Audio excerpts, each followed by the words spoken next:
So are you out there trying to figure out how you can start building up your cash reserves, how you can start putting money aside to do other things? And look, I know that a lot of people have a lot of demands on their money.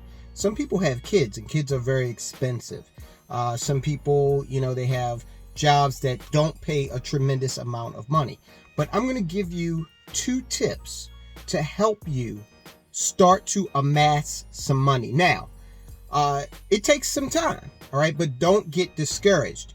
I'm going to give you, in addition to the 2 tips, I'm going to give you a way to look at your situation so that you don't despair about it, but that you look at it and say, wow, okay, this is starting to work. So let me first give you that, and then we'll get into the 2 tips.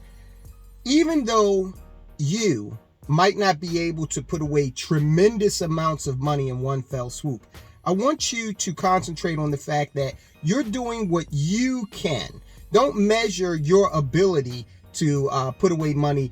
Don't measure it by anyone else's standards. And the reason why I'm suggesting that is because your situation is unique to you. Your neighbor, he has a whole different situation financially, okay?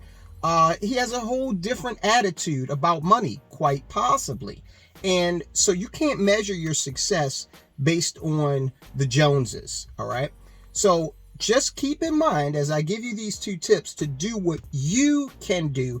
Be comfortable in what you're doing for yourself and your family. The first tip is this.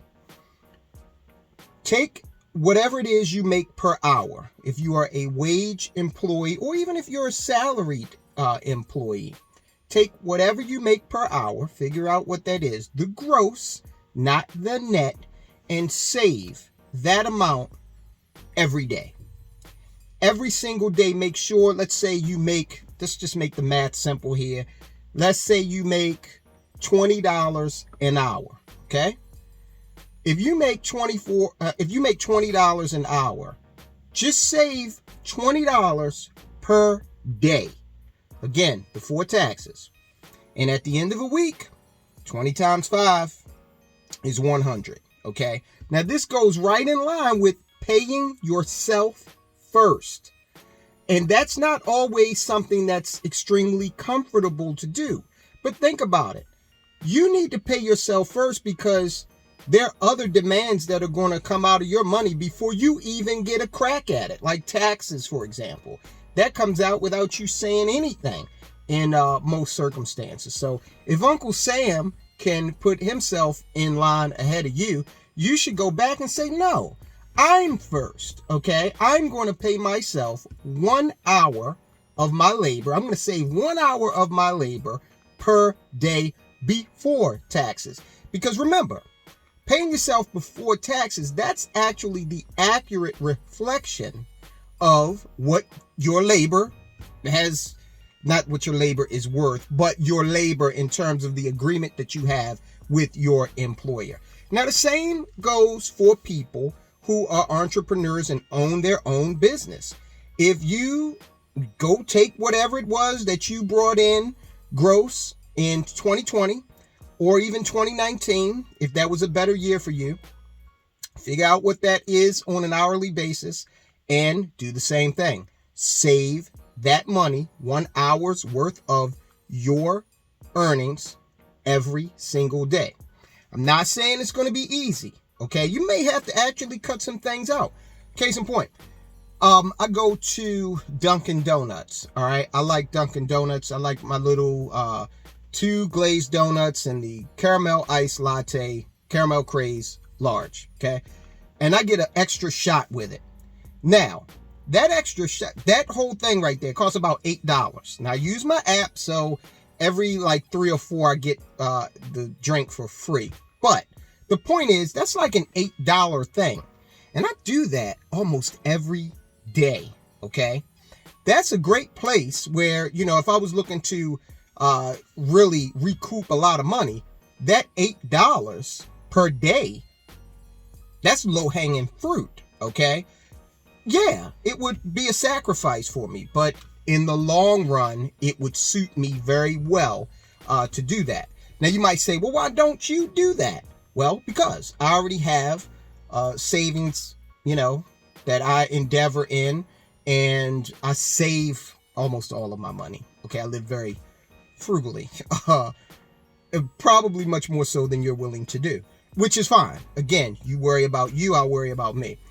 What is the second thing that you can do that will help you start to save more money, start to be able to direct that money into productive areas like investments? And when you save money, remember, you start to build up a peace of mind. Okay, with each dollar saved, your peace of mind gets, more and more strong, more and more confident, because you have some fallback, some insulation. So the second thing is something you should not do. You should not go out and try to acquire the affectations of wealth and be fake wealthy, okay? A lot of people try to do this, and I'm like, who are you impressing when you go out and you buy fashions that cost a whole lot of money? And look, I'm not saying that you shouldn't be happy. And material things, they can make people happy, and that's there's nothing wrong with that. Unless you are doing that, you are buying those things to the detriment of your future and possibly the future of your family. Yeah, nice cars are great. We've got videos on the channel to talk about the right way to buy these cars, okay, so that it does not negatively impact your ability to grow your wealth. Because at the end of the day, remember, unless you are using that vehicle to make money, so maybe it's a dump truck or a limousine or something like that, unless you acquired that vehicle for the express purpose of making money, a delivery van or something like that, then it is not an asset in any way, shape, or form. It is a depreciating item.